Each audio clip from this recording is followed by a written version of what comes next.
This is Scott Becker with the Becker Private Equity and Business Minute podcast. Today's topic is self-actualization and clarity of goals.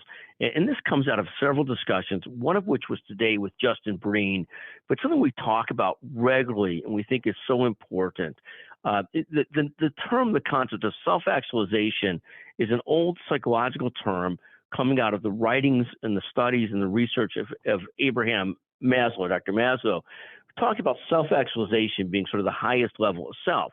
You know, there's sort of meeting your basic needs, and there's actually self-actualizing and being at your best self and achieving what you really want to achieve. One of the things that Justin talked about and sort of tying these together and all time together and how we sort of look at some of these things is Justin talked about a concept he's been studying called progressive realization of what your work is, what you're trying to accomplish.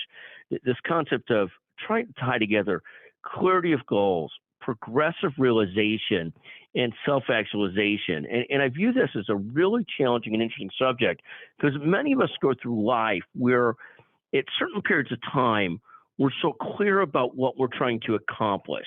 Whether you're trying to build a practice, build a business, raise your children, whatever it is, there are periods of time where clarity is so present, trying to win a championship in a sport, whatever it might be. And there are other times where you're sort of going through life trying to figure out where is that clarity, where are those compelling goals. And I think the discussion that we have is, we look at this in two different ways.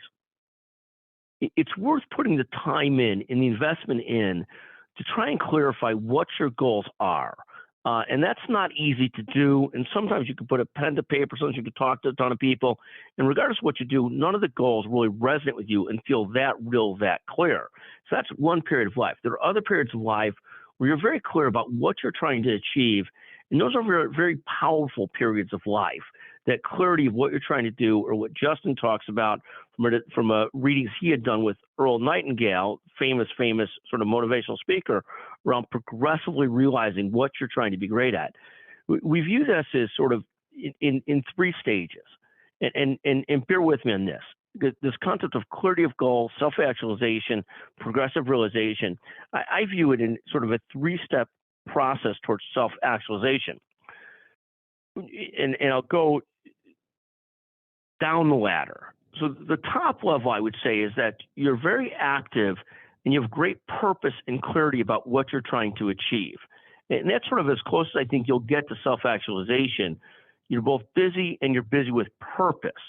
And I think that is the best of all states. If you could clarify that purpose, busy with it, and then things resonate and you're integrated as a whole, hopefully you can live a very centered life because you're very clear about what you're trying to do, what you're not trying to do, and you're sort of living actively with purpose. And the unfortunate thing is it's not easy every day to get there. And it's not easy to be willing to acknowledge either that I'm not there or that the goals that I'm really trying to achieve are worthy goals, even if somebody else might not think they're worthy goals. So your activity, your clarity of purpose has to be right for you, not necessarily somebody else's sort of spectrum of what's right or what's wrong or what's a worthy goal to pursue.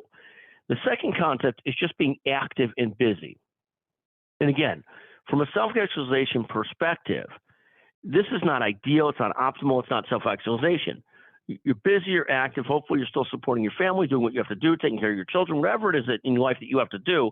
Maybe if you're younger, you're helping take care of your parents, whatever it is, you're doing what you basically have to do, but you don't really have that clarity of purpose, what you're really trying to achieve. I'd say this is a step down from self-actualization, but for me at least, better than the third stage. The third stage is you're not active at all. And you sort of can't get yourself moving. You're not excited. You're not interested. You're not engaged. You're not active. You're not busy. And how I sort of look at it is though, this is the most challenging stage. So you're not active and you don't have purpose, and you sort of have to get the energy going to get motivated, to get moving, have to get yourself at least active. And then ideally you move up to the higher level stage of self-actualization of active with purpose. But we sort of view this in three stages: not active at all, not terrifically good, and often can be another cause of mental health and depression issues. I know that's if you know, there's this concept of being so slow that you feel sort of like depressed and down. Second is being active, but sometimes you could be active almost like a chicken with their head cut off, where you're running around doing a bunch of different things, but not necessarily with clear purpose. And then the third concept in the self-actualization game or effort is active with clear purpose. And again, that clear purpose, those goals, that purpose, that direction, that has to be yours, not what somebody else is providing to you as direction and purpose. But sort of active with purpose is the sort of the higher level of, I think, living, but not always easy to find that. And anyways, that's our discussion that comes today out of several different discussions. The discussion Justin used progressive realization of what your highest goals are or efforts are, what your purposes are, self-actualization from the Abraham Maslow perspective, Dr. Maslow perspective, or at the end of the day, just simplifying down to not busy, busy, busy with purpose and trying to get to there. Thank you for listening to this version of the Becker Private Equity and Business Podcast. I hope you take something out of it. We love getting a chance to visit with our listeners. Feel free to anytime to text me, call me. Love to have a discussion with you on our podcast, 773-766-5322. But again, constantly trying to work towards this concept and spend the time, investing the time to figure out what that purpose, what that goal is, because that's the best way, I think, to be, is both busy with purpose, not just busy, and certainly far better than just being so depressed that you're not busy at all.